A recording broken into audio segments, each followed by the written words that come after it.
Now, as a content creator slash writer slash speaker slash entrepreneur, I am still delivering content, but I'm also creating that content. Girl, I gotta create the content, then deliver it. That I am giving to my audience. Then I have to market it in order to find my target audience. I need to create the social media content. Then I need to put it on social media. I gotta schedule it, communicate with my audience consistently via an email every week, and then make money, pay bills, pay taxes, update my website, stay relevant, and attend conferences from time to time, write, read, sleep, poop, and eat, and somehow find time to clean my house, feed my kids, and be a wife?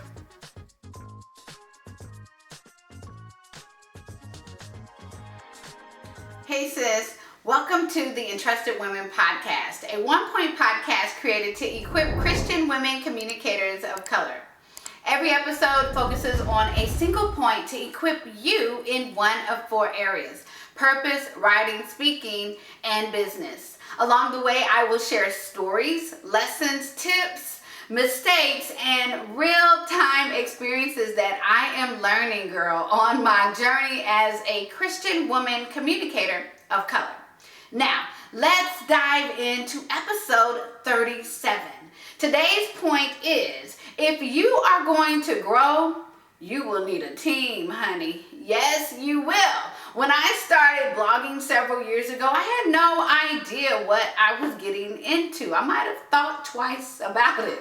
Y'all, it's a lot of work. I may actually be working harder than when I was an elementary school teacher, and that's saying a whole lot because I was doing a lot of work when I was a teacher. My primary job was to focus on teaching content to the littles.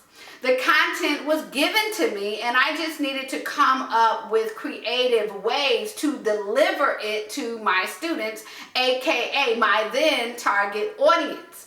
Now, as a content creator slash writer slash speaker slash entrepreneur, I am still delivering content, but I'm also creating that content. Girl, I gotta create the content, then deliver it.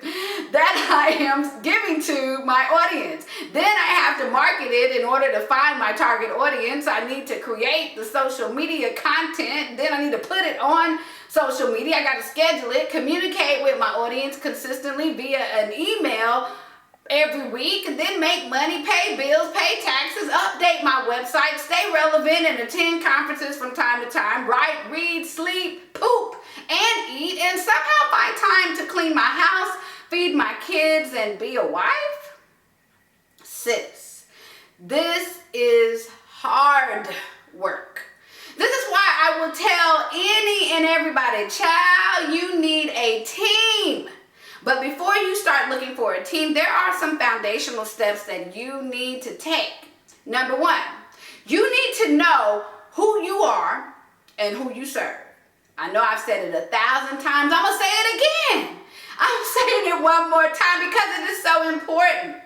Sometimes we try to rally the troops. Y'all come on over and support me. Come and help us with this. And they trying to figure out, what is it that you need help with? What is that? What you doing? They may not know if what you are doing is actually something that they want to be a part of. What is your why, girl? What is your elevator pitch? Side note, go back and watch the video that I did on why you need an elevator pitch, because if you don't know, then you probably didn't watch it and you need to. It will help you. Sis, when you succinctly and clearly communicate who you are and who you are serving, people will come and ask, you know what? I love what you're doing. How can I help you? How can I be a part? What can I do? Can I scrub the floors? Can I mop? I love what you're doing. I believe in this. But they cannot do that if you are not clear about who you are and who you serve, period.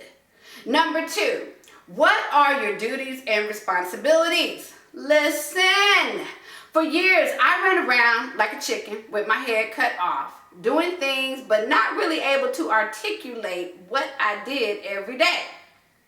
That is until I created a standard operating procedure Google Doc for all the things. I listed out everything that I did each week with specificity, and then I assigned a title to each set of tasks and put them in little categories. Now, once I did this, I now had a list of roles and responsibilities that I needed people to fulfill. I was positioning myself to begin recruiting people to do what I needed them to do that I couldn't do because I was trying to figure out what was for dinner. Do not ask people to come and help you if you have not taken the time to outline your duties and responsibilities. If you are disorganized in this area, you will only waste their time, and don't nobody want to have their time wasted. Number 3 is to create a valuable product. Yes, emphasis on the word valuable. Sis, purpose will draw volunteers to you, but free stuff will keep them. Do you have a course, coaching, or a membership that you could give volunteers access to for free? Something that they actually want? This is called bartering. I give you access to this product in exchange for 1 to 4 hours a month of work. Yes, girl. If you do not have a product you can afford to give away, I would pump the brakes on building that dynamic volunteer team until I have a way to compensate those volunteers without money. The goal is to create a mutually beneficial relationship. That means you need to have something to bring to the table in exchange for their time, energy, and expertise. And let me just offer you a bonus. Number 4, sis, pray, pray, pray. Did I say pray? This is the glue that draws the right people to you, because not everybody can be a volunteer on your team. These relationships are God-soaked opportunities for you to disciple and pour into the women on your volunteer team. Pray that God would send the right people to you and that the experience would be mutually beneficial, not just for you, but for her as well, for all parties involved. Do not try to do everything yourself. No, ma'am. If you are going to grow, you will need a team, but you need to prepare for the team before they come. Remember that movie Field of Dreams? If you build it, sis, they will come. I added sis because I thought it sounded good. You need an organized system for them to come into and be a part of. Don't skip that foundational step, because you will regret it if you do. Now, if you would like some one-on-one assistance, which is where I love to be, assisting people one-on-one with setting up your volunteer team, I would love to help you. I would be delighted to take you behind the scenes of all things Kia Stevens. Ooh, a little scary. Behind the scenes and show you how I do what I do with help. You can get up close and personal, look at some of my Google Docs, which is where the Lord lives, software and communication systems that help me manage a volunteer team. If that interests you, simply click the Coaching with Kia link below. Woo, woo, woo, woo. And additionally, I want to invite you to join our Facebook group. Girl, what you waiting on? Join our community of entrusted women that are focused on determining the message that we have been entrusted with and the intentional purpose that God created us for. All you need to do is click the link right down there in the description section below. And did I tell you it was free? It's free, girl. Yes. And I want to invite you to join me next week as we talk about why you need to build a professional network of communicators. Don't miss that.